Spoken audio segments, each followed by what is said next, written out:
Adelante. Muy buenas tardes, bienvenidos, bienvenidas a este seminario que organiza el Instituto de Investigación y Desarrollo Educativo de la Universidad Autónoma de Baja California. Es para mí un gran gusto tener la oportunidad de presentarles el día de hoy a la doctora Claudia Navarro. Voy a hacer la lectura de su semblanza para que ustedes la conozcan su trayectoria. Y pues para mí es un gran gusto que justamente el día de hoy, que se celebra un día que conmemora los derechos de la mujer, tengamos a una ponente tan destacada con nosotros, porque siempre ha sido una gran luchadora. Así es que, bueno, les voy a leer su semblanza. Y bueno, ella es maestra y doctora en ciencias educativas, egresada de el IDE. Es licenciada en Educación Secundaria con la especialidad en Español, egresada de la Escuela Normal Superior de Hermosillo. Cuenta con un máster en Dirección de Empresas para Emprendedores con doble grado entre la IEBS Business School y la Universidad Católica de Murcia. Además, cuenta con diversos diplomados y formaciones para la innovación educativa y la investigación. Como docente, Claudia tiene 19 años de experiencia. Inició su trayectoria como profesora de primaria y de español y de teatro en la escuela secundaria. Después trabajó como profesora de bachillerato. Al egresar del posgrado del IDE, Claudia trabajó como subdirectora nacional de evaluación de directivos en el INE. Se incorporó más tarde a la vida académica en instituciones de educación superior, en donde enseñó contenidos sobre evaluación educativa en el aula, formación del profesorado, liderazgo escolar, liderazgo estratégico e investigación educativa, métodos cualitativos de investigación. Fue profesora investigadora en el CFR10, ahora CRESON, de Sonora, en donde coordinó la maestría en gestión educativa y obtuvo el perfil deseable de PRODEP, y después en el Tecnológico de Monterrey, en donde fue reconocida 3 años consecutivos como la mejor profesora titular en grupos de mediana población y en donde fundó y dirigió la especialidad en gestión para el liderazgo e innovación educativa. Claudia cuenta con una trayectoria reconocida en investigación. En 2015, el Consejo Mexicano de Investigación Educativa, COMIE, la distinguió con el premio al mejor trabajo de investigación doctoral en México en el bienio 2014-2015 con el estudio La antesala al ascenso a la dirección, tesis que tuve el honor de dirigir. Sus trabajos de investigación han sido publicados en revistas científicas y de divulgación, así como en libros especializados en el tema de la gestión y el liderazgo escolar, lo cual le permitió obtener la distinción del SNI 1. Ha difundido su conocimiento también por otras vías, como el podcast Pizarra Sonora y la página web DoEd. Derivado de su trabajo, ha participado como conferencista internacional y como formadora de líderes y directivos educativos y profesores de educación básica en Sonora, Nuevo León, Coahuila, Santiago de Chile y Guatemala. Y ha tenido la oportunidad de trabajar con directores educativos también de distintos lugares de Latinoamérica. Actualmente se desempeña como investigadora, formadora y divulgadora. Es parte del cuerpo docente de la Universidad de Desarrollo en Chile y miembro del Centro de Innovación en Liderazgo Educativo de aquel país. Claudia, muchísimas gracias por aceptar nuestra invitación. Me da muchísimo gusto que estés con nosotros. Adelante. Me da mucho más gusto a mí tener la oportunidad de estar en este espacio. Me siento muy contenta de poder hablarles al grupo de estudiantes del IDE. Bueno, como escucharon, yo soy Claudia Navarro, soy egresada del instituto, y estar en este espacio para mí pues representa mucha nostalgia y mucha alegría de tener la oportunidad de compartir en mi institución el trabajo que he estado realizando. Quiero agradecer a todas las personas que hacen posible este espacio, que verdaderamente es muy especial para mí, a usted, doctora, por la invitación, al staff del instituto que hacen posible que se esté transmitiendo esto y que han organizado pues toda la parte tecnológica. Y también quiero agradecer al padre de mi hija que la está cuidando en este momento, porque si él no me hubiera ayudado no sería posible que yo estuviera hoy con ustedes. Así que todos los que están involucrados para que yo esté hoy aquí frente a la cámara, pues muchas gracias. Actualmente mi trabajo consiste en ayudar a directores educativos que deseen mejorar su práctica, que deseen innovar en las instituciones educativas en las que trabajan. Lo hacen mediante la aplicación de distintas estrategias de innovación, de consolidación de liderazgo, y los directivos con quienes he trabajado pues han logrado entender la institución educativa en la que trabajan de formas diferentes, desde perspectivas nuevas a las que originalmente tenían, y construir alternativas de solución a retos en su contexto que son sostenidas por sus equipos. Así que en este trabajo, pues yo deseo hacer en esta tarde un spoiler de ciertas publicaciones que vienen delante. Muchos de los resultados que voy a mencionar hoy son resultados que están en prensa en este mismo momento y que espero muy pronto pues puedan ver la luz para que ustedes los puedan leer de primera mano. Voy a compartir la pantalla y por favor indíquenme si están viendo la presentación en modo presentación. Se está viendo la presentación, pero todavía no está en modo. Ahí está. Ahí está. Muy bien. Bueno, pues en esta tarde deseo organizar, hay muchas cosas que les quiero contar hoy, hay muchas cosas que les quiero decir, y en esta tarde pues voy a organizar mi presentación en cuatro ejes o en 4 puntos. Lo primero que quiero decir, bueno, como vieron en el título, vamos a hablar acerca del liderazgo y de la necesidad de liderazgo que hay en las instituciones, pero también de cómo formar a los directores educativos que trabajan en las instituciones. Así que aquí van los spoilers.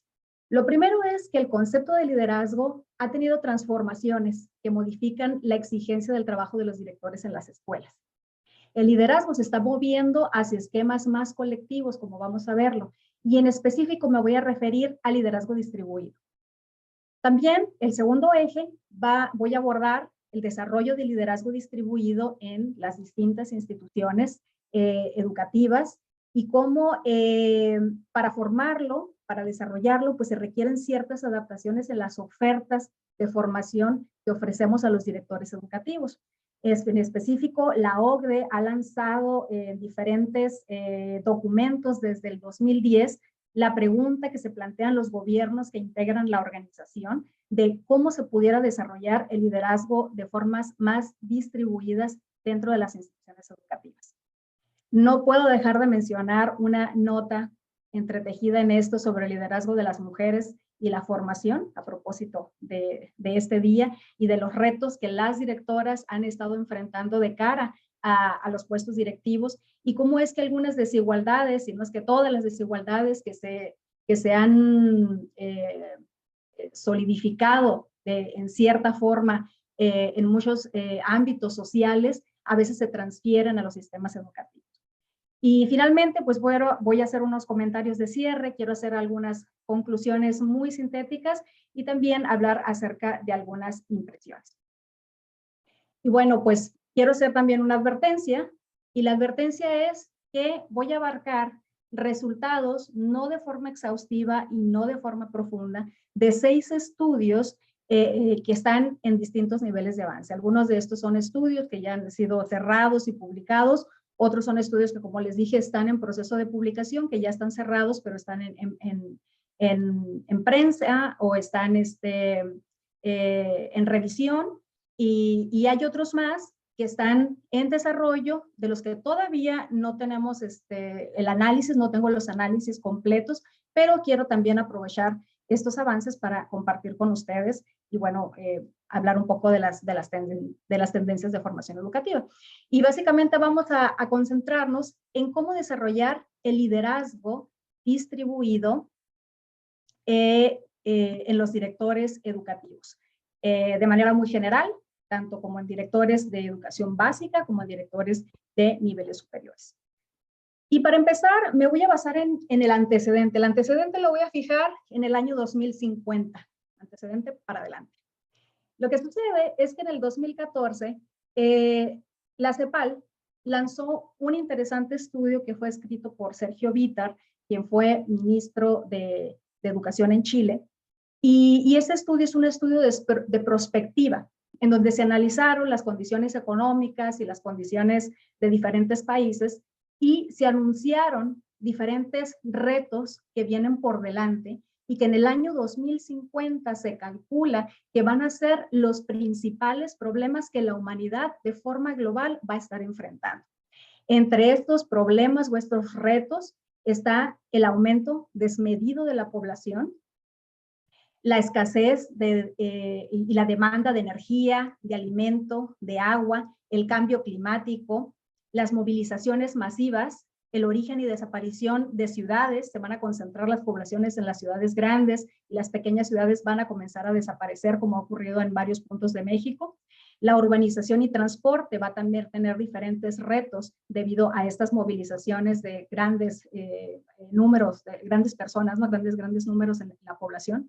El uso de la tecnología, la democracia y la gobernabilidad también va a ser un problema debido como un resultado de todos estos retos que se están enfrentando. La gente que va a tener más acceso a la información, que va a estar más conectada, también va a tener mayores exigencias respecto a sus derechos. Esto va a representar también un gran reto para los gobiernos en cuestión de democracia y de gobernabilidad de los países.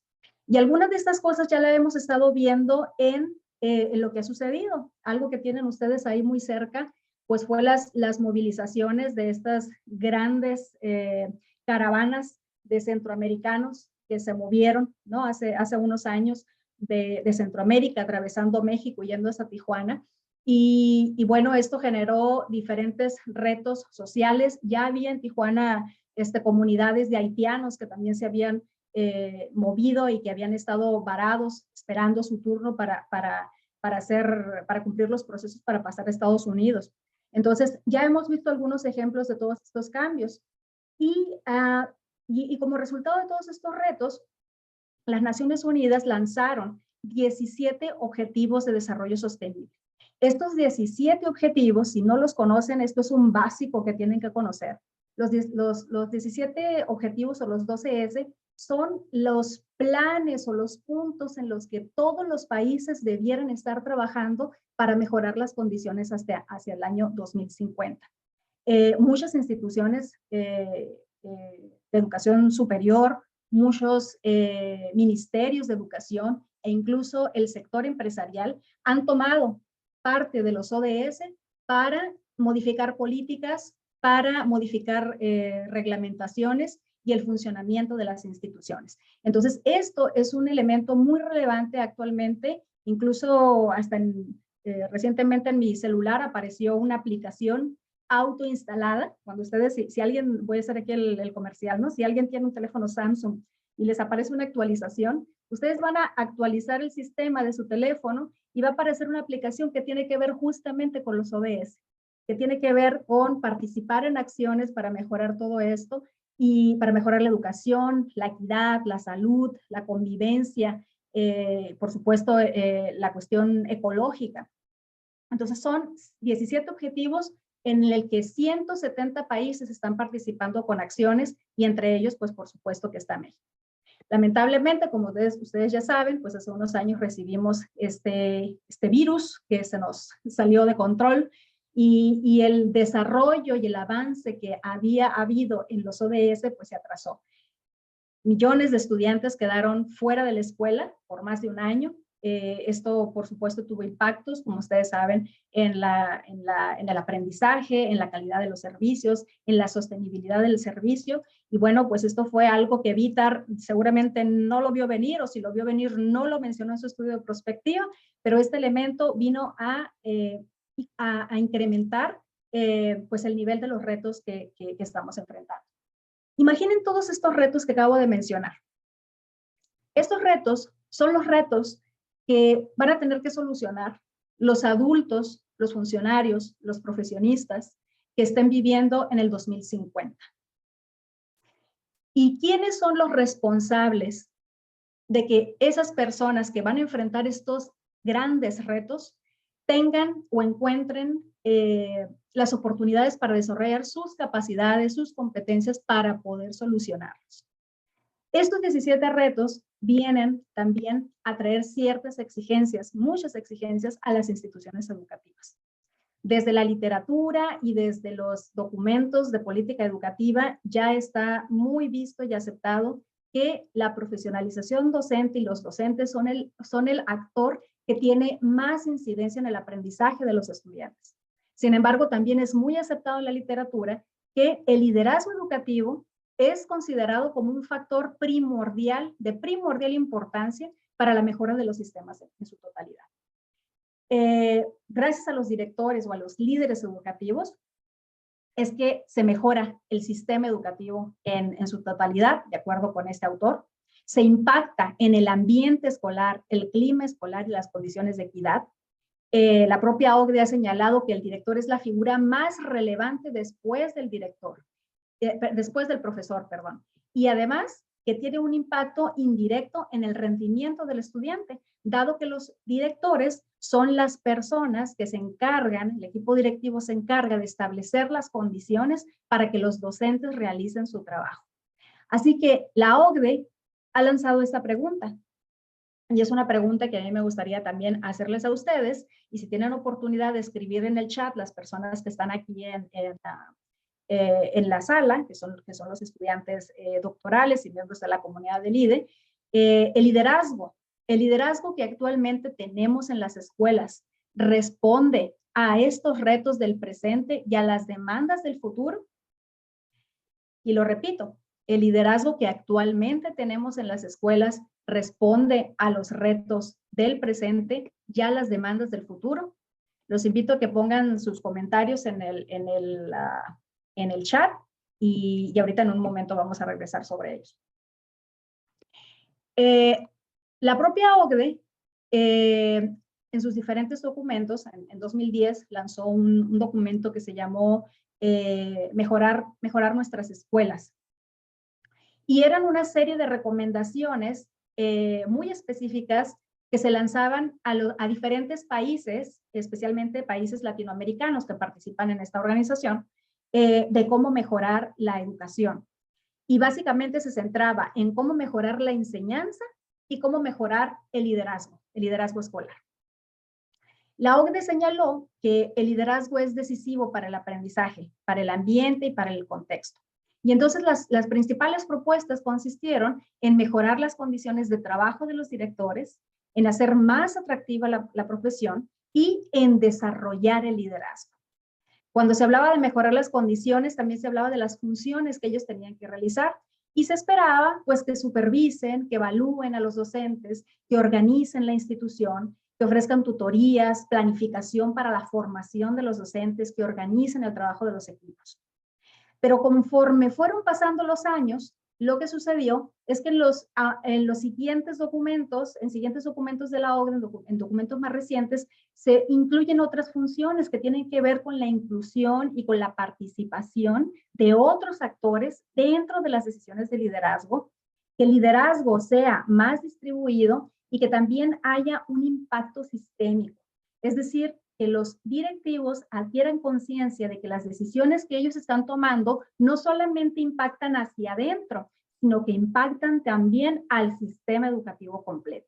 Es decir, que la fuerza que hay en las escuelas o las capacidades que hay en las escuelas va a mejorar el sistema educativo en su totalidad.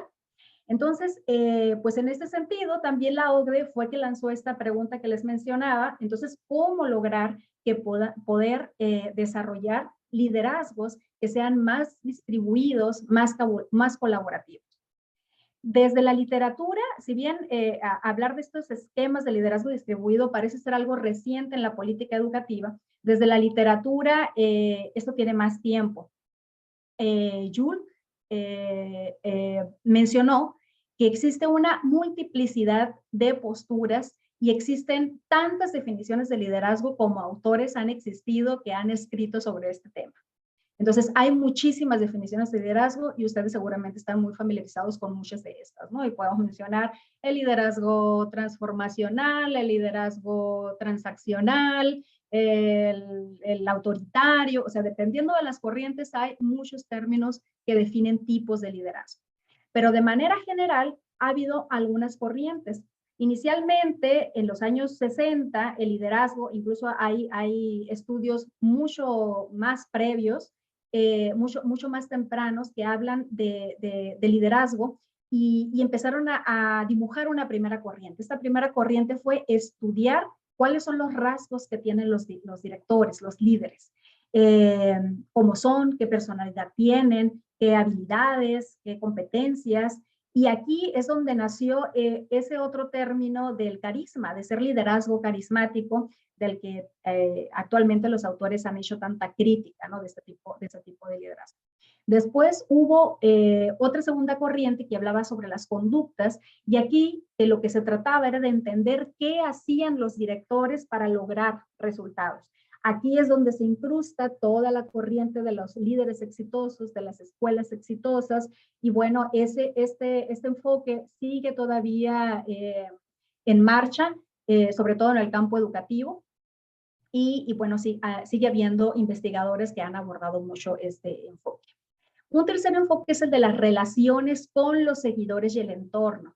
Es decir, que el liderazgo no es propiamente ni las características, ni exactamente lo que se hace, sino que hay una sensación, una condición de match, de encaje entre esas características y las condiciones de los otros que están ahí, de cómo se establecen los vínculos y qué características tiene también el entorno. Y la última corriente o la última forma de abordar el estudio de liderazgo es acerca de la construcción de los vínculos situado y de impacto sistémico. Esta última corriente es la corriente que parece estar más acorde con lo que la propia OCDE está pues dibujando dentro de sus documentos de política educativa. Así que por este movimiento, las corrientes, por todo este movimiento en las corrientes y por cómo se va dibujando en la política educativa, fue que dentro de mi trayectoria comencé a trabajar el liderazgo distribuido. Quiero que sepan que en otros países, como por ejemplo en Chile, hay otros investigadores que ya están dejando este concepto. O sea, justamente están haciendo desarrollos más sobre los vínculos de las personas. Y ahorita voy a tratar de explicar por qué. Lo que voy a presentar a continuación es resultado de un trabajo ya cerrado, entonces aquí abajo les voy a estar poniendo las referencias en esta parte de aquí de abajo. Algunos documentos son cerrados porque a demandas institucionales, no son solicitudes institucionales, pero también pueden ver, aquí muy pronto va a haber un capítulo del libro que va a estar hablando también sobre este concepto que fue escrito con dos colegas más. Cuando revisamos el concepto de liderazgo distribuido, encontramos diferentes conceptos. Existe el liderazgo estratégico, el liderazgo colectivo, el disperso, el colaborativo, el democrático. Solamente ver este conjunto de nombres ya nos deja una noción de qué se trata este tipo de liderazgo. El liderazgo distribuido, pues trata de un elemento repartido entre las personas de la institución y el ejercicio del poder como una práctica colectiva. Es decir, no es la práctica de una sola persona, sino que es la práctica de un conjunto de personas. Y bueno, y paréntesis, aquí en esta parte de acá, pues les dejo una pequeña descripción. Esto es resultado de una revisión sistemática de literatura donde revisamos 127 documentos seleccionados por criterio. Dentro de esta revisión, lo que encontramos también es que los investigadores y los estudios reportan una amplia lista de beneficios de las instituciones que trabajan bajo esquemas de liderazgo distribuido. Se aumenta la integración de los equipos, se favorece la autorregulación de los miembros, se aumenta el respeto profesional, se fomenta la productividad, se propicia la inclusión, hay mayor cohesión colectiva, se instalan prácticas colaborativas, aumenta la capacidad académica y hay más. Incide en los resultados del aprendizaje, influye en el cambio organizacional, hay apertura al diálogo y a la colaboración, se favorece el compromiso de los integrantes de la comunidad, se favorece la base moral, y con esto me refiero a realizar acciones para beneficiar a otras personas que están participando en la comunidad. El liderazgo no está siendo ejercido para que el propio líder o las cuestiones duramente organizacionales se beneficien, sino que el beneficio es para los miembros de la comunidad que integran la institución. Y por supuesto, pues también se promueve la socialización. En cuanto a los atributos del liderazgo distribuido, pues como ya están sospechando, no se centra en una persona. Para comprenderlo es necesario desvincularlo de la autoridad posicional y de otros elementos, ¿no? Como el respaldo que puedan tener o los vínculos no sé, con padrinos, vamos a decirlo así, ¿no? Sino que hay que desprenderlo de eso para que sea un fenómeno situado y ejercido por el conjunto de personas. Se conforma en las interacciones diarias, tiene un enfoque sistémico y es una acción colectiva. Esto hace que las instituciones en sí misma también se modifique, la organización se vuelve más flexible. Una manera de ejemplificar esto, yo creo que todos hemos atravesado alguna vez una institución donde para hacer alguna acción tienes que tener autorización y autorización de superiores, ¿no? Entonces, estas organizaciones son más flexibles, las decisiones son más planas, ¿no? O sea, cualquiera puede tomar iniciativas, ¿no? En el que participan varios. Las decisiones, como dice aquí, son laterales y hay aceptación de diferentes tipos de liderazgo en diferentes niveles de la estructura. Es decir, que el liderazgo no solamente se centra o se orienta en las cabezas de la institución, sino que también aparecen líderes en diferentes niveles de la organización que tienen diferentes funciones para beneficio de las personas que están ahí. Hay seguidores también, y este es un tema muy, muy interesante porque siempre que hablamos, porque un líder, para que sea líder, necesita tener personas que lo sigan, que la sigan. Los seguidores, pues son agentes empoderados, se articulan en redes que funcionan como células organizadas, tienen una diversidad cohesiva, tienen oportunidad de desarrollo, tienen protagonismo en sí mismos, hay interacciones constantes, las acciones realizadas por distintas personas están conectadas, operan desde diferentes roles y aprenden juntos y construyen conocimiento de forma compartida. Y el líder, pues tiene una función principal. El rol del líder es desarrollar la institución y desarrollar a los miembros. Es decir, generar el liderazgo en otras personas de la institución. Su poder es disminuido, tiene interacción diaria con los equipos y algo que viene muy ad hoc en este día y lo quiero resaltar es que de acuerdo con los resultados de investigaciones como son las de Watson, de Thomas y Peterson, las mujeres tienen una mayor tendencia a desarrollar o a dirigir las instituciones desde esquemas de liderazgo distribuido. Es decir, integrar a otros, consultar opiniones, incorporar distintas visiones. Parece ser que el liderazgo de las mujeres pues tiene una mayor tendencia a esto. En 2021, este no es un estudio mío, este es un estudio de Mari Carmen Toro, que fue una de mis estudiantes, y ella analizó el liderazgo de las mujeres, hizo su tesis acerca del liderazgo de las mujeres. Y en ella encontró que el liderazgo de las mujeres no es un campo en conformación, existen muchísimos estudios acerca de cómo las mujeres lideran. Hay muchos estudios, sin embargo, así como hay muchos estudios, no hay una transferencia hacia la realidad, sigue habiendo una fuerte brecha en las formas en que las mujeres acceden a los puestos de liderazgo y en el que pueden permanecer. Y esto se debe a que los constructos sociales, los estereotipos en torno al rol que desempeñan en la esfera familiar son una de las principales barreras que las mujeres enfrentamos de cara al puesto directivo. Esto también se presenta de maneras, como decir, matizadas en los diferentes niveles educativos. Se presenta con mayor tendencia en la educación superior y esto puede ser menos presente, o las mujeres, por ejemplo, directoras que trabajan en niveles básicos, pueden tener no tanto impacto de esto debido a que la planta de profesores suele ser mayor en ciertos niveles educativos, como por ejemplo el preescolar o la primaria. Las expectativas de desempeño que se tienen de hombres y mujeres también es diferenciada. Y eso no solamente con relación a las personas de la institución, sino al propio ejecutante de liderazgo. O sea, las mujeres tienen un propio concepto que de acuerdo también con estudios presentados por los académicos, las mujeres al parecer tienden a tener con mayor frecuencia una falta de confianza respecto al desempeño de su propio puesto y lo buscan menos.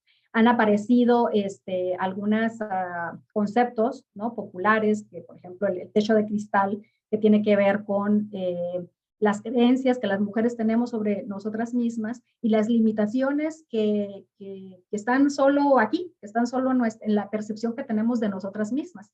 El síndrome de la impostora, ¿no? Y varios conceptos que se han popularizado en la divulgación cuando hablamos de liderazgo de las mujeres. Y de acuerdo con estudios de Wotton, pues los hombres denotan siempre una alta confianza, mayor seguridad, incluso sobreestiman sus habilidades, y estas cuestiones aparecen en mucho menos frecuencia en las mujeres. Gutiérrez encontró en los resultados, y este resultado vale la pena también traerlo, trabajó con directoras educativas y realizó entrevistas. Y entonces las directoras que trabajaron con él reportaron que después de haber pasado por la dirección escolar, uno de los principales beneficios que ellas habían adquirido, un aprendizaje que habían adquirido, era el aumento de su autoestima. Entonces es muy interesante cómo al mismo tiempo las mujeres buscamos menos los puestos directivos, pero después de haber pasado el puesto de la dirección, parece que se consolida la idea, ¿no?, de las competencias que tal persona tiene al desempeñarse en un puesto directivo.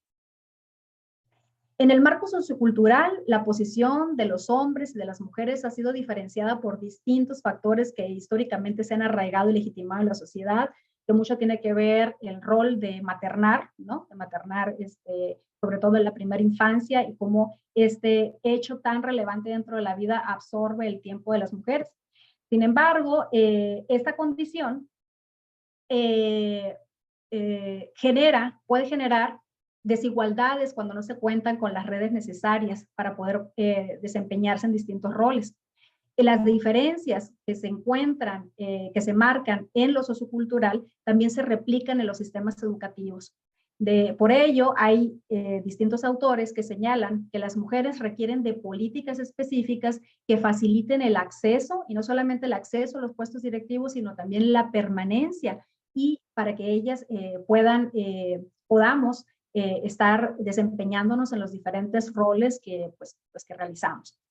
Entonces, dentro de todo esto, y regresando, ¿no?, regresando al liderazgo distribuido, hay autores que señalan que se requieren ciertas condiciones para que el liderazgo distribuido se pueda realizar.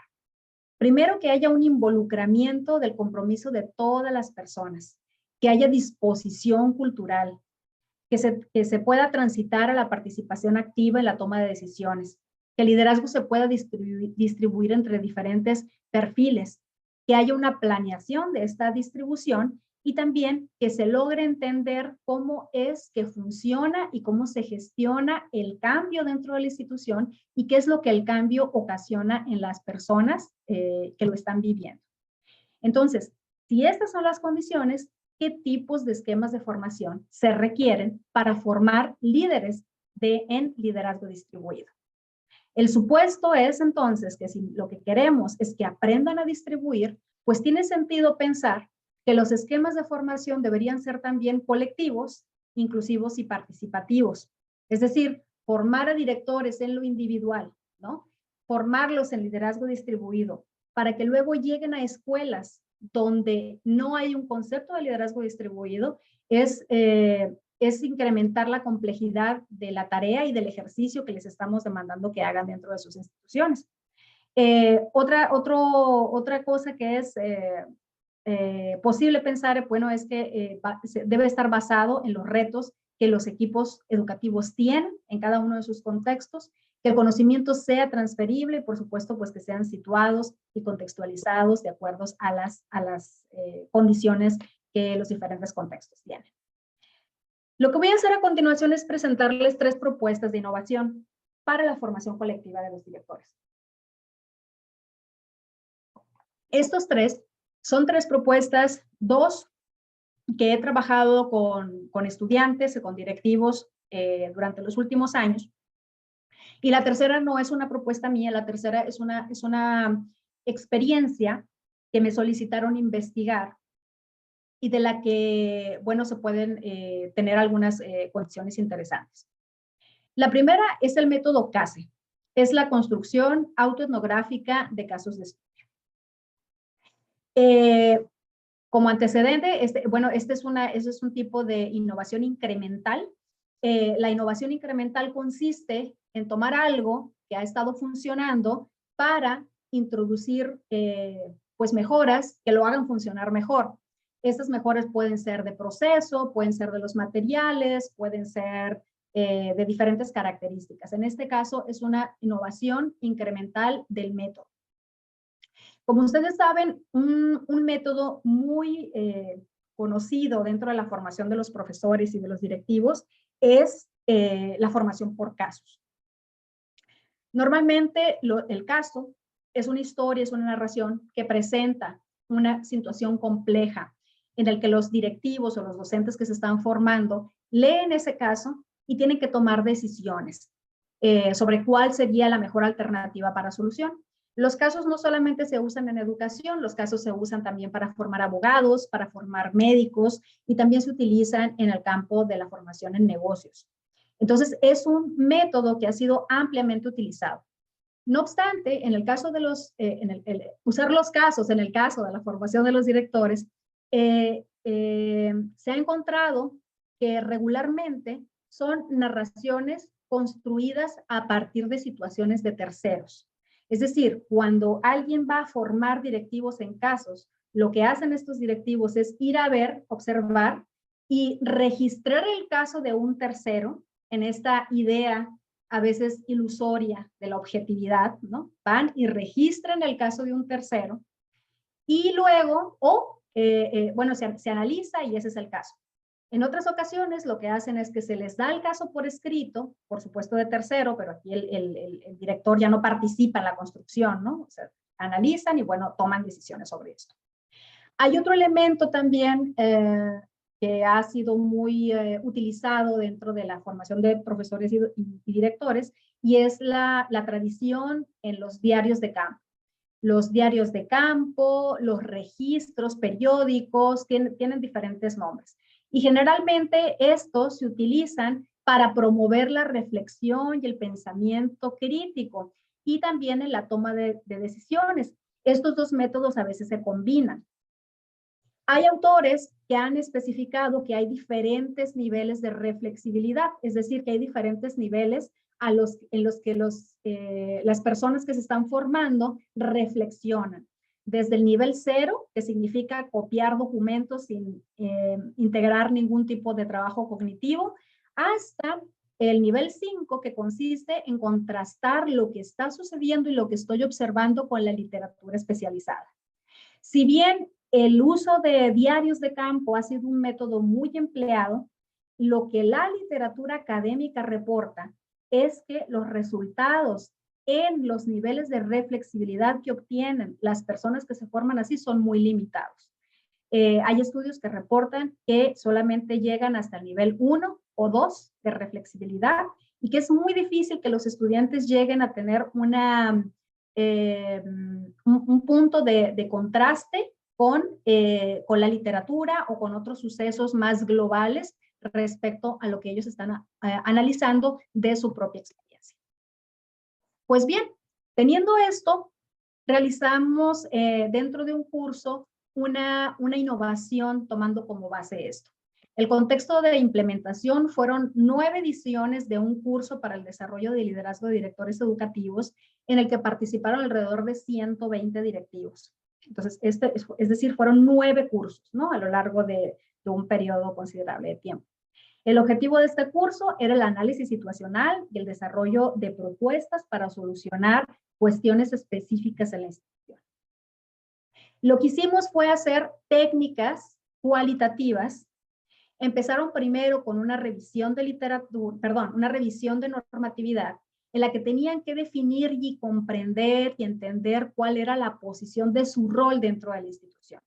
Para eso, y los límites de su rol, para eso tenían que revisar normatividad, revisar la misión, la visión, las funciones de su área, las funciones de su puesto, los límites de su autoridad, etc.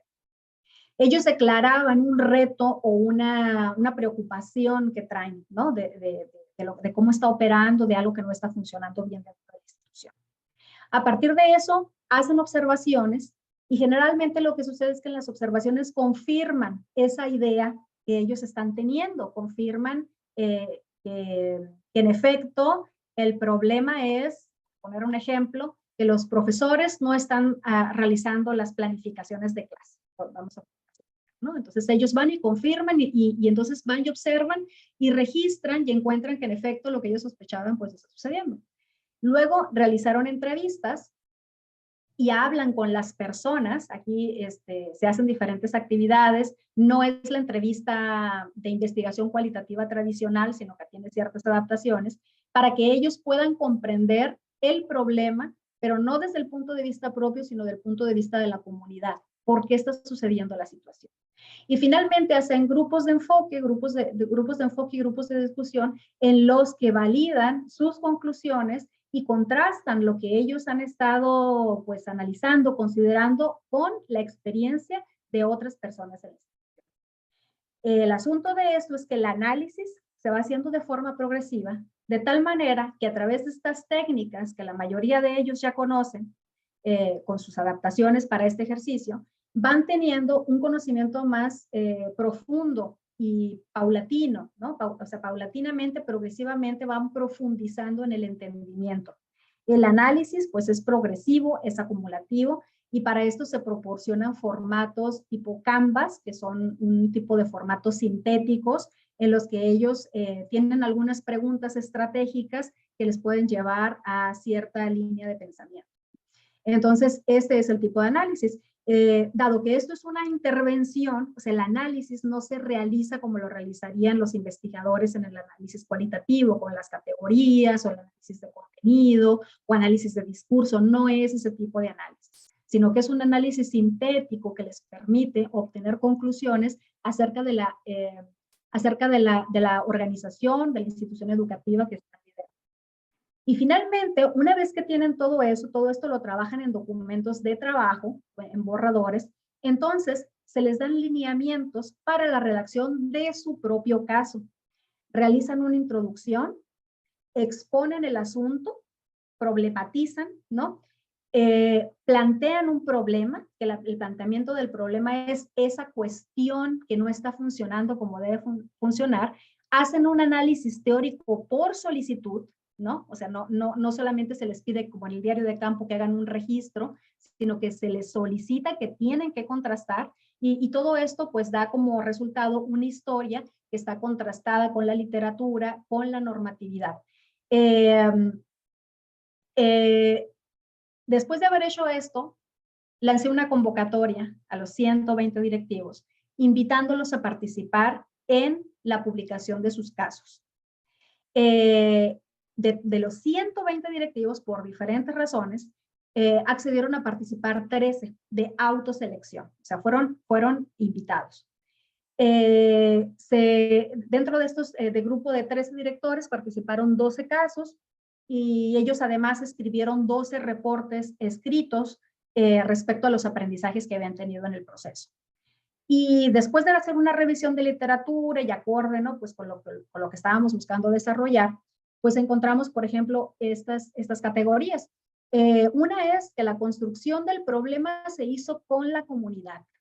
En los diferentes casos, 5 casos integraron estudiantes, 7 casos docentes, 4 casos directores, pares y subordinados, 5 integraron a superiores, 1 nada más integró a padres de familia y 4 a otros miembros. Es decir, cada caso integraba a diferentes grupos de personas, de tal manera que la construcción del problema era colectivo, era comunitario.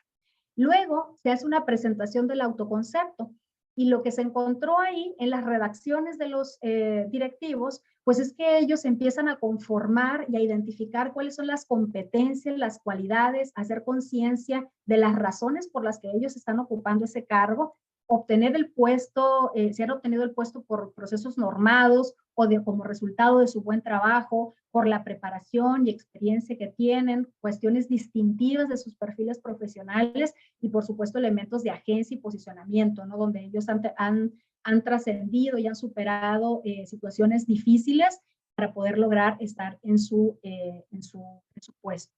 Y luego construyen los retos que están enfrentando.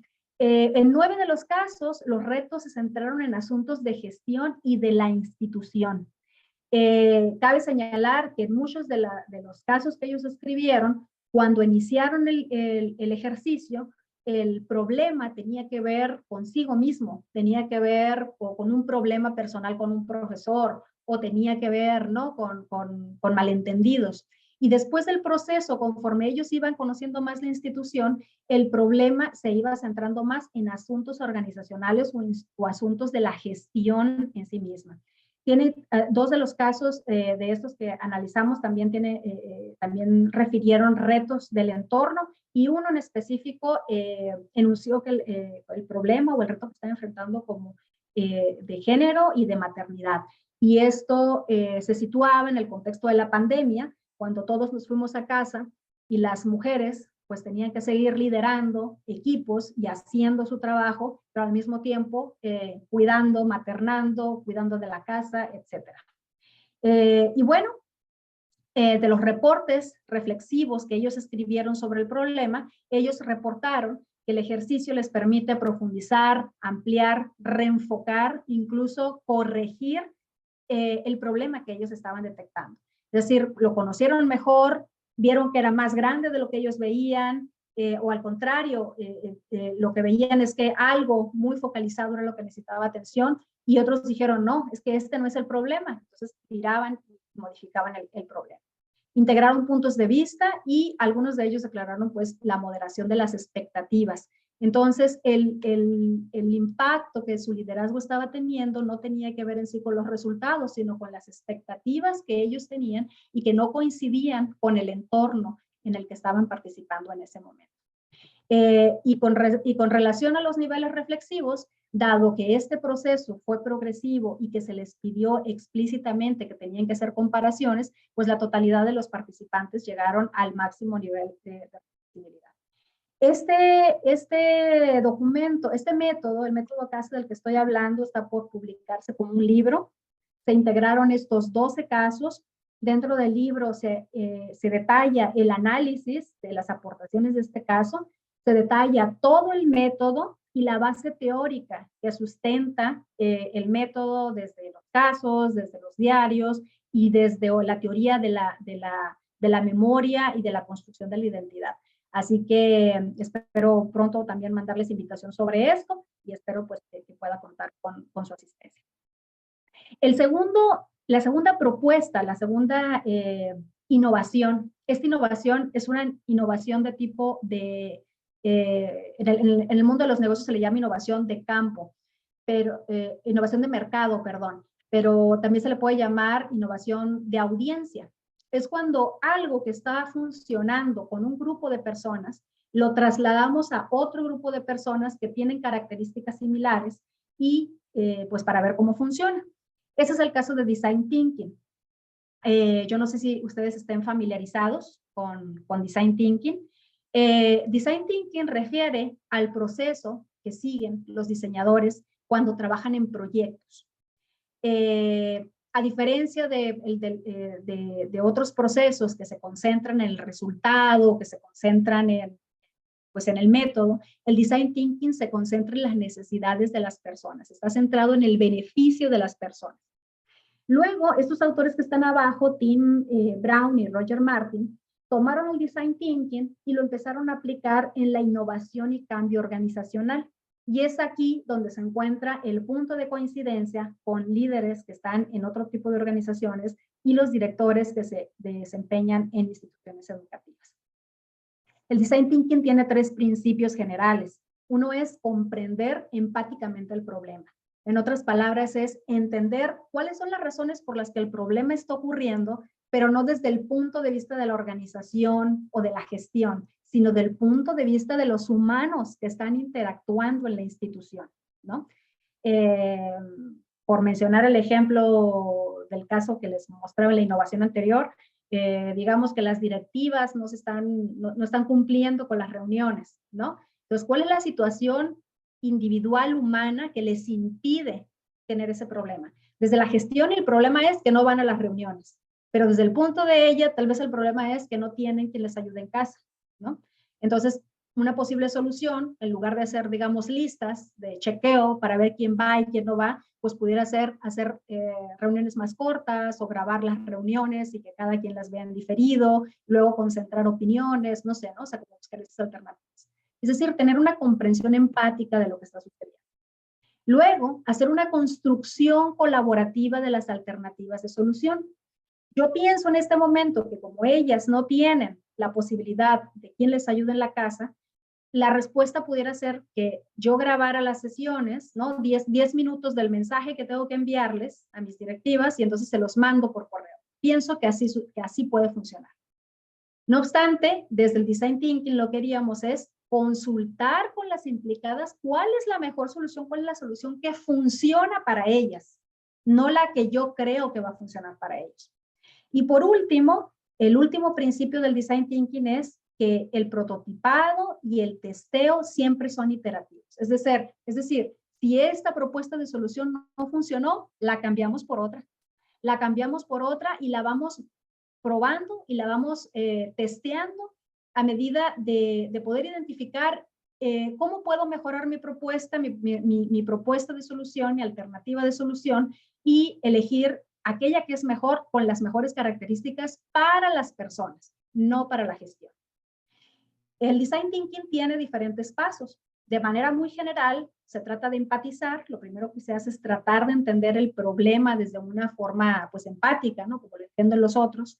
Se define el problema, se idea de forma colaborativa las soluciones, se hace un prototipo, es decir, una prueba, ¿no? Una prueba o un plan piloto, se prueba, se testea y luego pues estos pasos pues pueden ir siendo regresivos, ¿no? Como se ve en la gráfica. O sea, yo puedo empatizar, pero ese entendimiento empático que tuve de la gente lo tengo que testear. Tengo que saber si los entendí bien.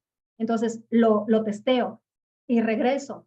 Defino el problema y lo testeo, ¿no? Para entender, para saber si estoy definiendo de manera adecuada y de manera que les sirva a las personas que están en la institución. Estos son los pasos generales del Design Thinking. Sin embargo, Jan Liedtke, que es una académica de la Universidad de Pensilvania, concentró estas fases en 4 preguntas. ¿Qué pasa? ¿Qué pasa si? ¿Qué sorprende? ¿Y qué funciona? Estas preguntas han sido medulares en mi experiencia para la formación de directores. Que ellos entiendan cuál es la situación que está ocurriendo en el problema. Que puedan generar nuevas ideas, idear con sus equipos. ¿Qué pasaría si? ¿Qué pasaría si en lugar de reunirnos cada viernes 1 hora, mejor lo hacemos de esta otra manera? ¿Qué pasaría si en lugar de levantarles actas administrativas a los que no están llegando temprano, hago esta otra cosa para motivarlos? ¿Qué pasaría si? Cambiar, ¿no? Y encontrar nuevas cosas de hacer. Luego, ¿qué sorprende?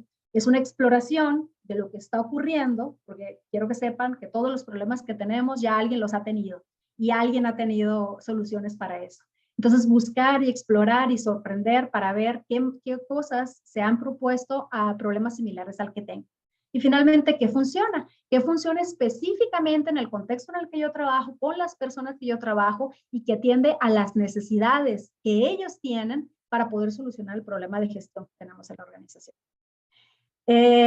Este método lo hemos estado trabajando con muchos directores. De hecho, creo que les había puesto aquí, es una síntesis.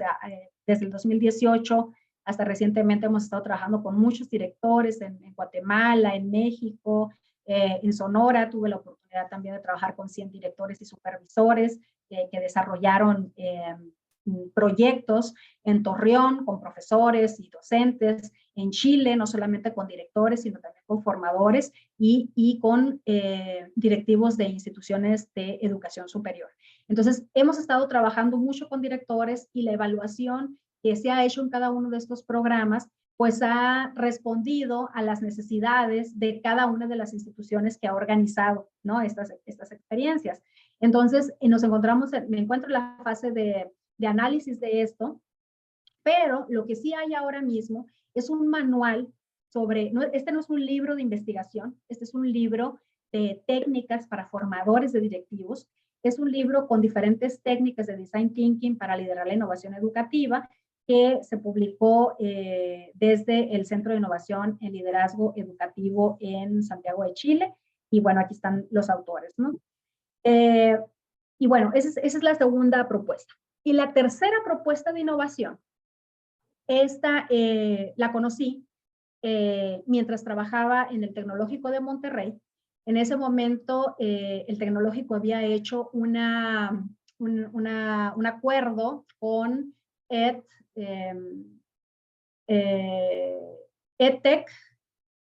pues aquí lo tengo, EdTech Accelerators Orion Startups.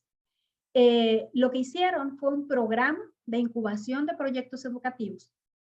Y entonces Orión me solicitó que hiciera la investigación de cómo se había desarrollado.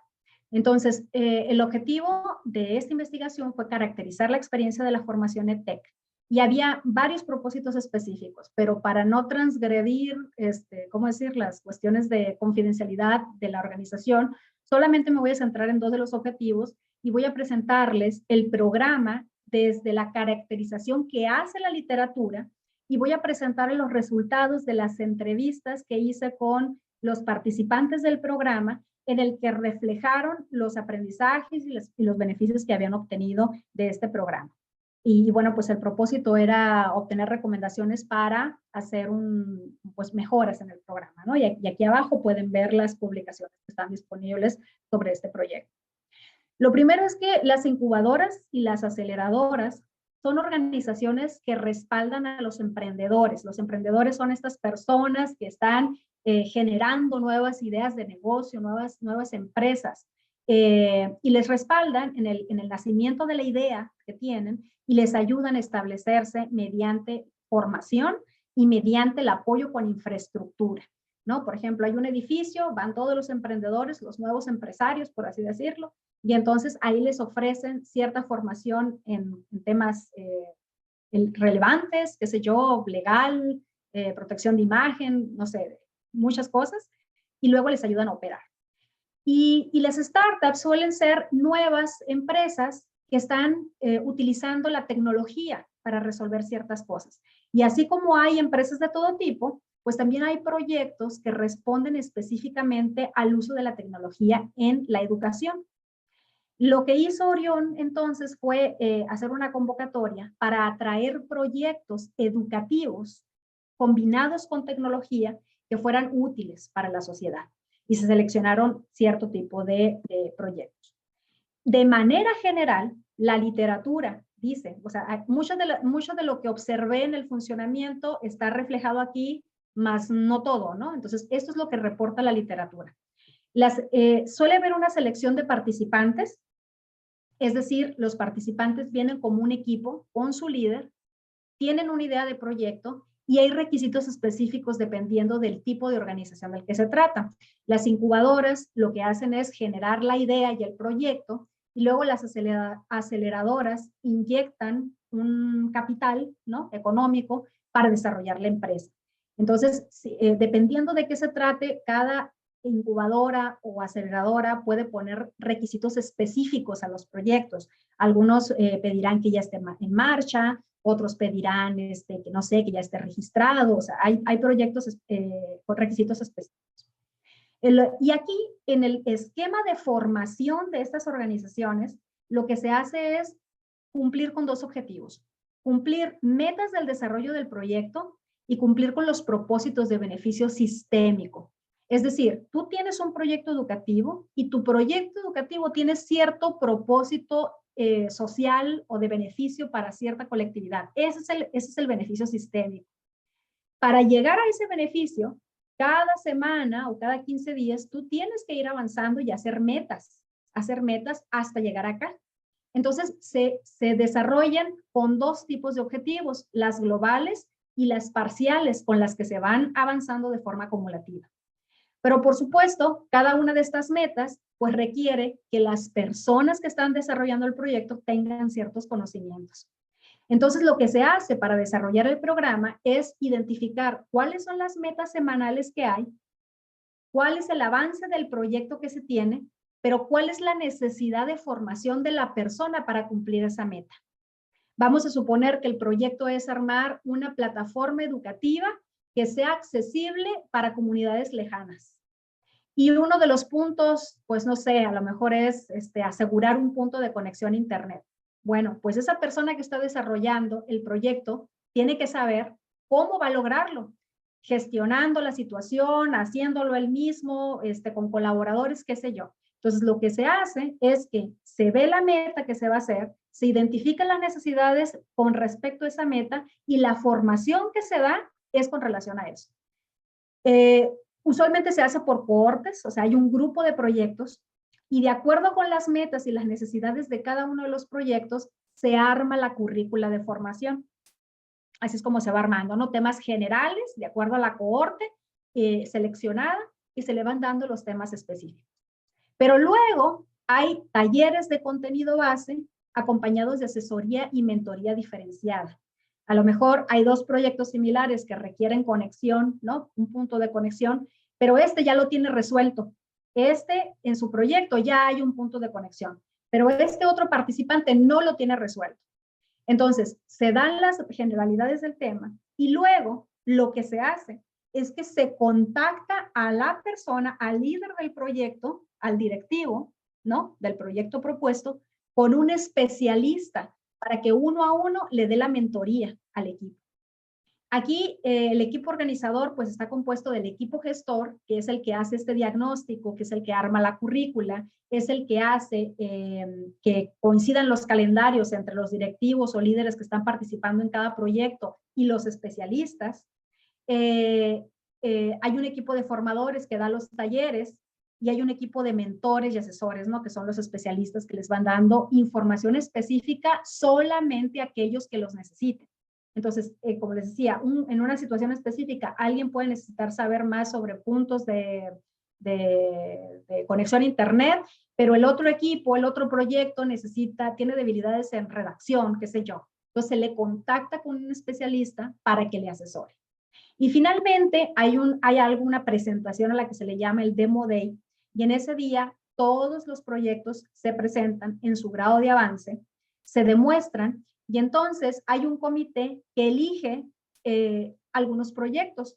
Y también qué se va a hacer con esos proyectos es decisión de cada una de las incubadoras o incubadoras o aceleradoras. Hay veces que el Demo Day consiste se invita a inversionistas, se invita a inversionistas y entonces eligen a qué proyectos les van a poner dinero. O si son proyectos educativos dentro de la universidad, como también ha ocurrido, se eligen cuáles proyectos de esos se van a poner en marcha dentro de la universidad.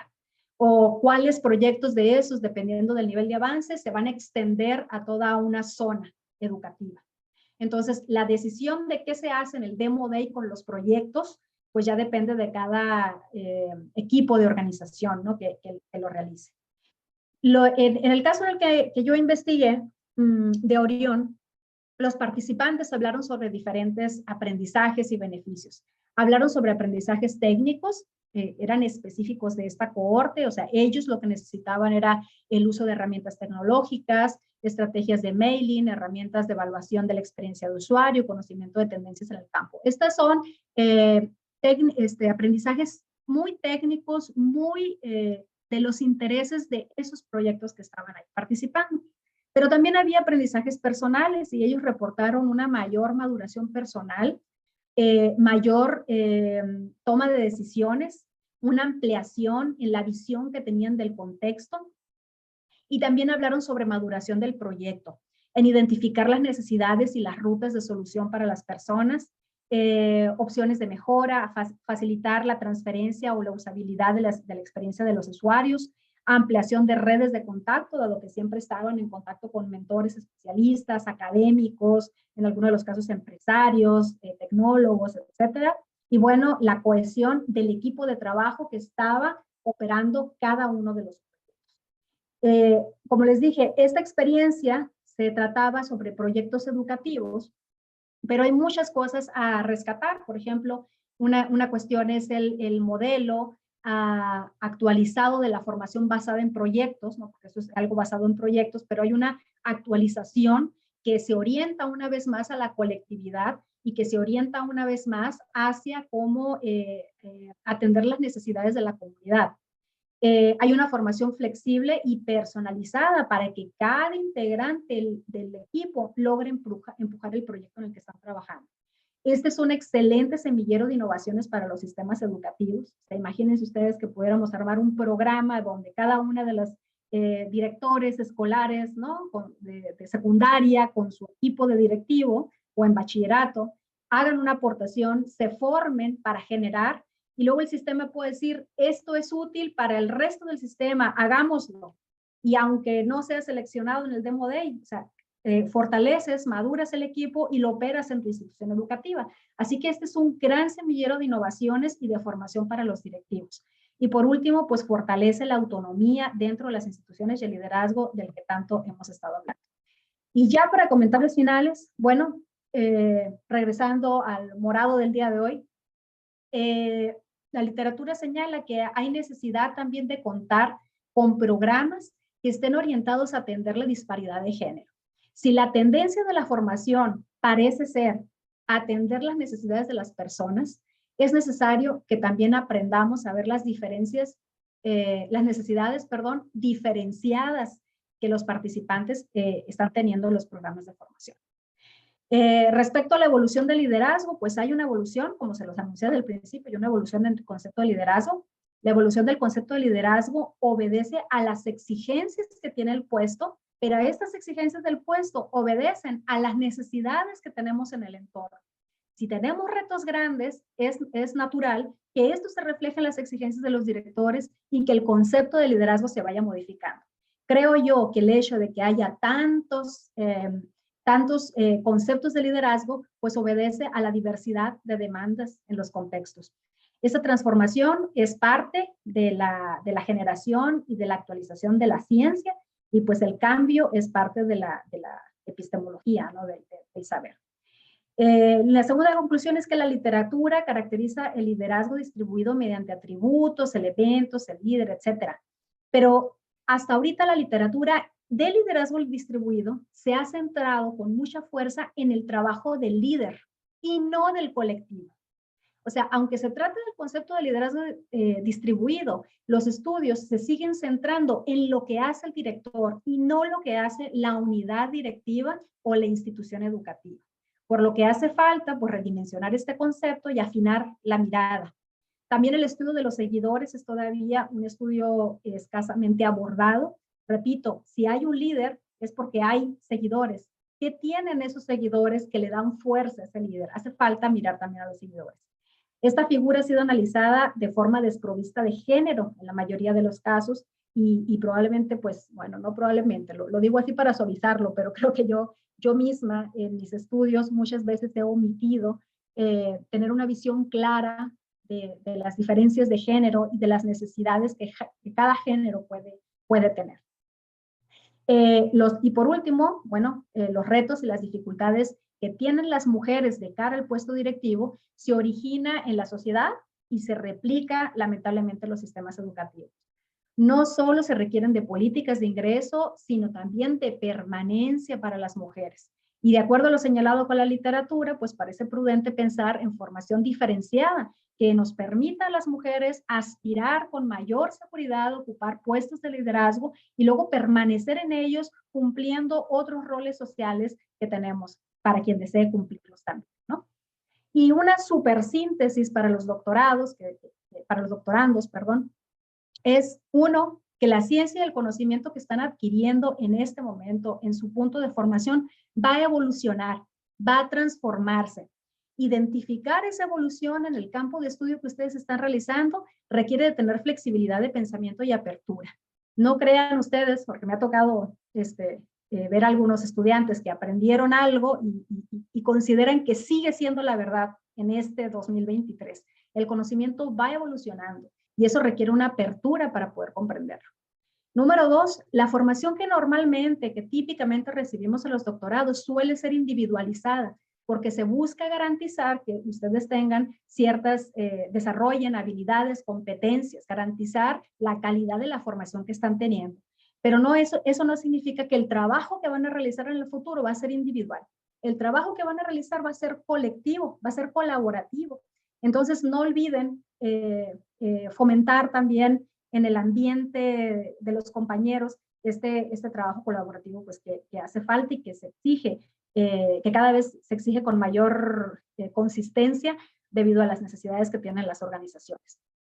Y por último, decirles que desde lo que he leído, desde lo que he aprendido y desde mi propia perspectiva, la ciencia tendría que tener la finalidad de mejorar la vida de las personas en muchos sentidos. Las personas deberían estar al centro y no podemos pensar que la ciencia solamente va a mejorar la vida de una parte de la población. Tenemos que tener perspectiva de género, sino de todos los géneros, por lo menos de los retos de hombres y mujeres, y esto solamente como una de las tantas variables de la diversidad, ¿no? Hay muchas otras variables de la diversidad. Tratemos de considerar todas estas para que podamos ofrecer una ciencia que sirva para mejorar la vida de las personas y, bueno, que sea más buena, más dura, más leve, ¿no? O sea, que sea una mejor ciencia. Y ya por último, pues les tengo un regalo para quien desee aceptarlo. Este libro como les dije, no es un libro de investigación, es un libro de técnicas de Design Thinking. Está disponible. Ustedes pueden leer esta imagen que está en la pantalla o pueden entrar a esta liga que tienen aquí y descargar el libro. Yo creo que en un par de meses vamos a estar haciendo y difundiendo la presentación del libro del método Kaizen, así que si están interesados en asistir, por favor también pueden entrar y registrarse aquí para que podamos tener una lista de los interesados y poderles hacer llegar también la invitación. Así que, pues nada, ahí están en LinkedIn. Quien use LinkedIn, estoy como Claudia Navarro. Quien use Facebook, tengo una página que se llama Duet. Y quien no use nada, pues también me puede escribir a mi correo electrónico para que podamos continuar la conversación. Y pues muchas gracias por su paciencia, por escucharme y vayamos al chat a ver si alguien contestó cuál es el tipo de liderazgo que requieren las escuelas. Muchísimas gracias, Claudia, por tu participación. Muy interesante. Creo que nos muestras la necesidad de profesionalizar a los formadores. O sea, eso que tú estás haciendo, ¿no? Que está basado en investigación, que está basado en evidencia, es lo que permite que la formación, en este caso de los directivos, tenga un sustento, ¿no? O sea, no solamente es la iniciativa o la idea de alguien que fue director y que ahora forma a otros directores, o alguien que es autoridad y que desde esa perspectiva cree que sabe cómo formar a los directores o a los maestros, ¿no? Entonces, digamos, creo que los ejemplos que tú nos has presentado dan clara muestra, ¿no? de que la formación también tiene que estar basada en evidencias, ¿no? Y también tiene que estar basado en trabajo de investigación y en conceptualización, y no solamente en intuiciones o prácticas tradicionales y añejas que vivimos en nuestros sistemas educativos, ¿no? Que cualquiera cree que sabe de formación de profesores o de profesionales, en este caso directivos. Así es que desde mi punto de vista, pues nos has dado una muestra, ¿no? Eso es muy interesante, y de cómo también estas metodologías de formación se pueden convertir en metodologías de investigación, ¿verdad? Para los propios actores, pero también para los que estamos interesados en ampliar el campo, ¿no? En fortalecer el campo de la formación del profesorado. Tenemos aquí sí, efectivamente, creo que Perla contestó tu pregunta de la que hiciste, si estaba pensado, ¿no? En los planteamientos de liderazgo, y bueno, aquí Perla dice que no cree, que probablemente intenta responder al presente y al corto plazo, pero muy poco se piensa en el futuro, lo cual es verdad. Vamos resolviendo los problemas sobre la marcha y no tenemos esta perspectiva de largo alcance. Hay otro comentario que dice que el liderazgo en ocasiones es discursivo, pero el contexto es tan dinámico que se requieren competencias para tener un posicionamiento. Quizás se atiendan metas y objetivos institucionales, tomar la iniciativa es más complejo. Te leo la siguiente para que nos hagas un comentario de integrador. Dice, ¿qué papel o importancia tiene la retroalimentación en los procesos de liderazgo distribuido y en la formación de directores? ¿Y cómo suele darse? O sea, digamos, esto ya es una cosa muy particular de, ok, sí, pero ¿cómo se da este proceso de retroalimentación y aprendizaje profesional entre pares? Y aquí hay una estudiante que te da las gracias, y también aquí hay otro compañero que te da las gracias por tu aportación. Si gustas darnos tus comentarios mientras veo si tenemos preguntas por el chat del Facebook. Muy bien, pues estoy totalmente de acuerdo con Perla y con el comentario que hace el posgrado del IDE. En efecto, eso también depende como a la velocidad a la que nos estamos moviendo en cada uno de los campos, ¿no? Ya Weber hablaba de eso, hablaba del político y el científico. Y el político y el científico tienen tiempos diferentes, ¿no? El político tiene una vida limitada, ¿no? Que la define el periodo en su puesto, y bueno, los resultados que obtenga no solamente le impactan a él, sino los resultados que van a obtener quienes le siguen. Entonces hay una velocidad que los obliga a tomar decisiones apresuradas, y muchas veces se hace sin la oportunidad de consultar el conocimiento especializado. En cambio, el científico pues tiene otras condiciones. Hay otras condiciones, nuestras respuestas suelen ser más tardes, ¿no? O sea, toman más tiempo, son más reflexionadas, y hay que buscar la manera de poder engarzar estos dos tipos de razonamiento, estos dos tipos de pensamiento. Cuando yo me aproximé a liderar al design thinking, fue una de las primeras cosas que entendí. Claro, dije, esto es un mindset, es una forma de pensar. Cuando nos formamos en un doctorado en educación, lo que aprendemos es una forma de pensar. Aprendes a observar el mundo de una manera, aprendes a observar el fenómeno educativo de una manera, que cuando hablas, por ejemplo, con un ingeniero, es otro tipo de pensamiento. Entonces, encontrar el punto de cómo hacer dialogar los distintos tipos de pensamiento. No sé quién deba tener la iniciativa sobre esto, pero preferiría que fuera quienes estamos generando conocimiento, ¿no? No sé quién tenga que iniciar el diálogo, pero es necesario que ocurra y que podamos ver hacia el futuro. Y bueno, Karen, no sé si hay oportunidad de que Karen extienda su pregunta. Karen, ¿quieres participar? Hola. Hola. Hola, ¿cómo está? Sí, mi pregunta iba enfocada a el papel o la importancia que tiene la retroalimentación en estos procesos de tanto de formación o ya cómo se da en el liderazgo distribuido. Pero te refieres a la retroalimentación en el proceso de formación, ¿verdad? Sí. Sí, de formación. Ok. Desde mi punto de vista, considero que la retroalimentación es el elemento que permite a quien está aprendiendo regularse y tener un punto de comparación. Quisiera poder explicarlo en términos más técnicos y científicos, pero lo que viene ahorita a mi mente son diferentes experiencias que tuve como estudiante, donde haces alguna tarea o algo de formación y el profesor no te dice absolutamente nada. Recibir el contenido no es suficiente para aprender. Tú necesitas, o yo necesito, un diálogo con el especialista para poder comparar mi situación específica con el conocimiento especializado.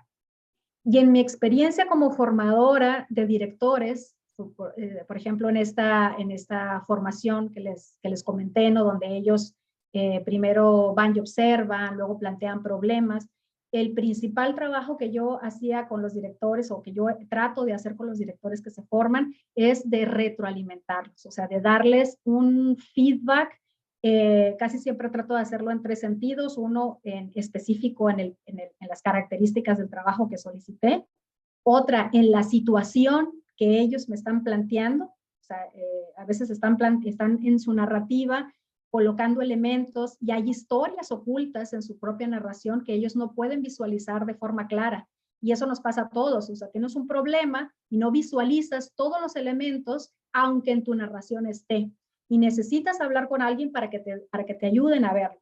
Entonces, realimentar y dar algo de vuelta con relación a la situación que están enfrentando y proponer, ¿no? Aquí lo que pudiera estar sucediendo es tal cosa, sirve, ¿no? Para el aprendizaje de los directivos.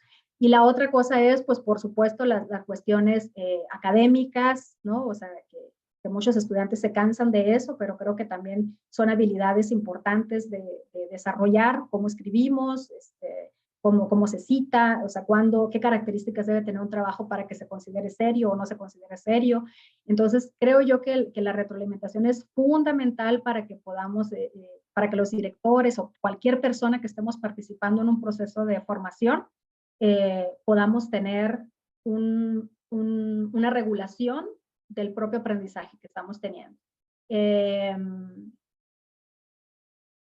Yo traje algunos de mi clan, ¿no? Y hay algún estudiante aquí, no sé si quiere hablar, a lo mejor él dice otra cosa, no, nunca me retroalimentó, maestra, pero no sé si hay alguien que de los directores que ha participado en estos procesos de formación y que quiera agregar algo sobre la realimentación que hemos tenido en los procesos formativos. No es obligación, pero si alguien quiere comentar.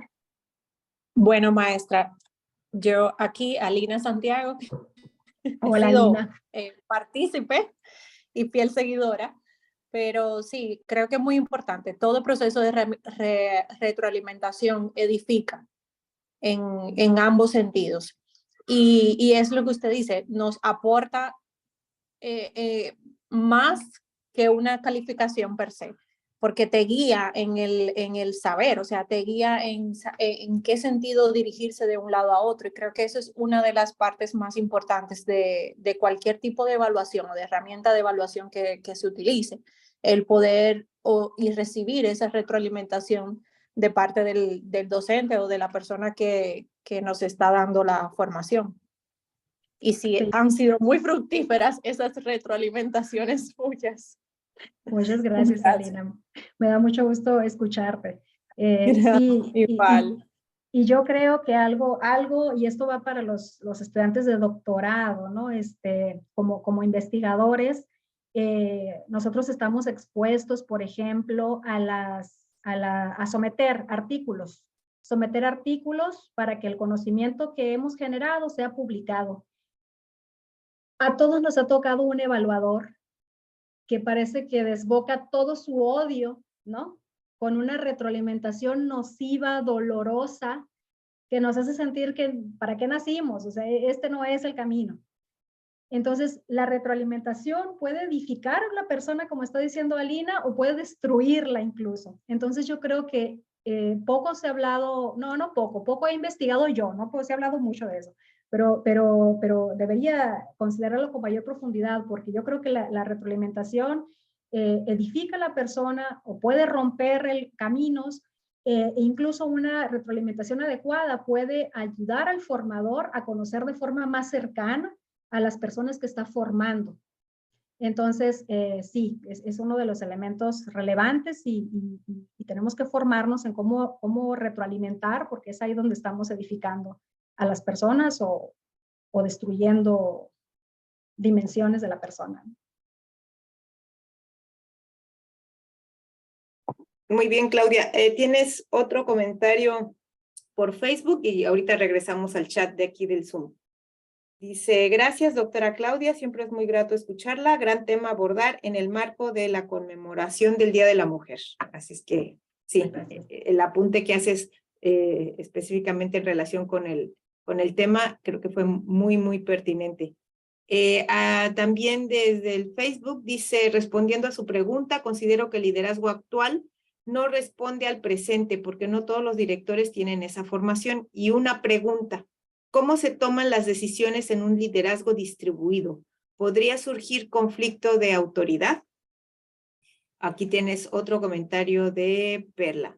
Ante esta velocidad, ¿qué se puede hacer desde la formación de docentes que aspiran a puestos directivos o de supervisión para enfrentar este tipo de retos? Marisela Sánchez dice, agradezco la oportunidad de incluirme en esta interesante conferencia, me da elementos para continuar en el empeño para fortalecer el liderazgo de las directoras de mi sector. Me identifico, soy Marisela Sánchez, trabajo como jefe de sector de preescolar y me toca liderar 4 supervisiones de zona que a su vez tienen 40 jardines de niños. Periódicamente hacemos jornadas de capacitación para las 33 directoras del sector. De Mónica, dice, muy interesante la propuesta que nos presentas, ya que nos permite, como menciona la doctora Cordero, profesionalizar la formación de docentes y directivos. Felicidades. En la función de supervisión escolar requerimos modelos, rutas y técnicas para dicha formación. Acepto el regalo que nos comparte.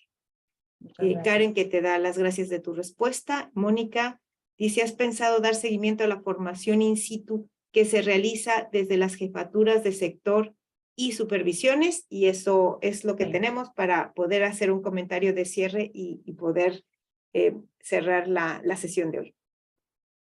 Sí, bueno, pues agradezco mucho todos los comentarios que están haciendo. Ya olvidé las preguntas. Ya olvidé las preguntas. Bueno, pues ahí las tienes en el chat. A ver, aquí los estoy buscando en el chat. Había una pregunta de Perla, ¿me la puede repetir?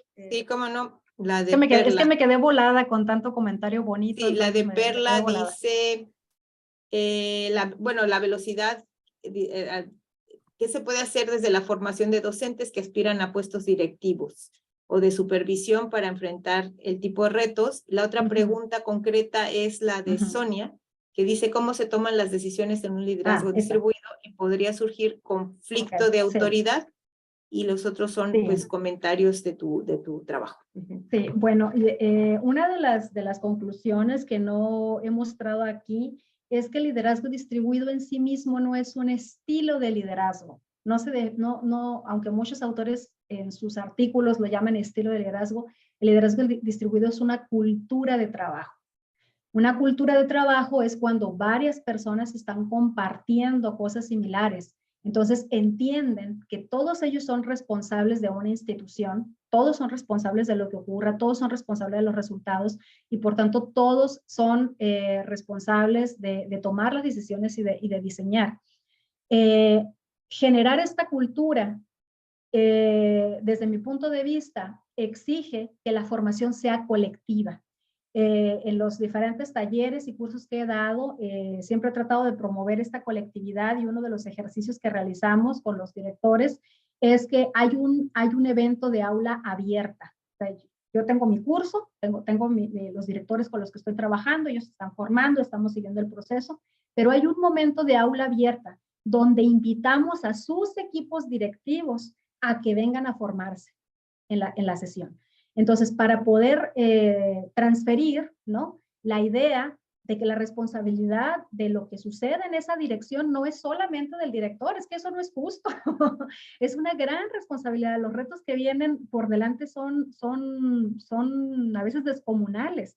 Entonces, solamente podemos enfrentarlos si estamos en lo colectivo. Entonces, hay problemas de autoridad. En ningún momento he dicho que sea la forma más sencilla. No es la forma más sencilla. Hay colectivos de trabajo que solamente han tenido oportunidad de trabajar con directores que son autoritarios, ¿no? Y que están acostumbrados a recibir, por ejemplo, indicaciones y que cuando se presenta un esquema más abierto tienen dificultades para poder hacerlo. Pero para eso, pues lo que hacemos en los cursos es ir progresivamente, hacerlo progresivamente e ir pues entrenando también a las personas que están trabajando con los directores. Entonces, sí puede ser algo que implica su reto. Sin embargo, considero que debido a la tendencia política y a lo que dice la literatura, todo el liderazgo va moviéndose hacia allá y como formadores necesitamos también movernos hacia allá. ¿Qué podemos hacer para preparar a los directores que van entrando? Bueno, hay también vasta literatura sobre las etapas de carrera de los directores. Los directores, dependiendo del momento de su carrera, en qué momento están, tienen diferentes necesidades. Las teorías de las carreras de los profesores son teorías que vienen desde los 70, 60, 70, 80, y yo creo que de los trabajos más actuales que han adaptado estas carreras docentes a los directores, pues es justamente el trabajo de Norma Pesqueira, ¿no? Quien buscó etapas docentes, etapas de directivos. Cada una de las etapas tienen necesidades específicas. Entonces hay que atender a cuáles son las necesidades de esas personas que van a entrar y necesitan también un periodo de apoyo, un periodo de formación inicial para poder ir socializándose en la comunidad con una estructura formativa que los vaya acompañando.